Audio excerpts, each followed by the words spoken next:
Il y avait d'autres choses pratiquement. En ce qui me concerne, j'étais catholique. Je suis lié au mouvement intégriste. J'ai été j'avais appris du texto.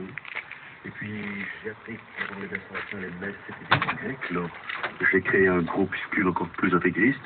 Et puis un jour, j'ai appris que Jésus avant était juif au départ. Et vous imaginez donc quel désarroi spiritique je me suis retrouvé. Et j'ai rencontré Skippy.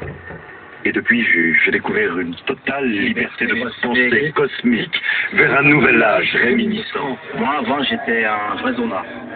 Je faisais quoi? Disons que je volais, je faisais des conneries, tout ça. J'étais un vrai voyou. Mais grâce à Skippy, j'ai retrouvé une totale liberté de pensée cosmique vers un nouvel âge réminiscent.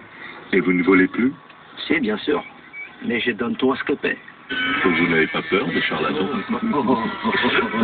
Ça arrive. Bien sûr, ça existe. On se souvient tous de cette publicité pour cette bague soi-disant miraculeuse. Non, celle de Skippy est la seule modératrice de bonheur. Oui. Cette bague est une vraie bague de méditation d'ailleurs. Est écrit en langue Vishnu, méditation. Made Taiwan. Oui. Ce que j'apprécie dans la pensée Vishnu, c'est qu'elle est moins réductrice que les autres. Il n'y a pas un Ancien Testament, un Nouveau Testament. Chacun fait son propre testament en présence de Skippy.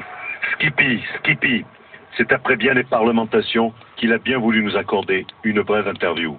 Cet élan, cette complicité totale de vos fidèles envers vous, vous l'accordez à quoi?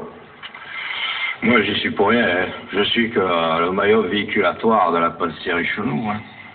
Vous êtes originaire de l'Himalaya, je crois.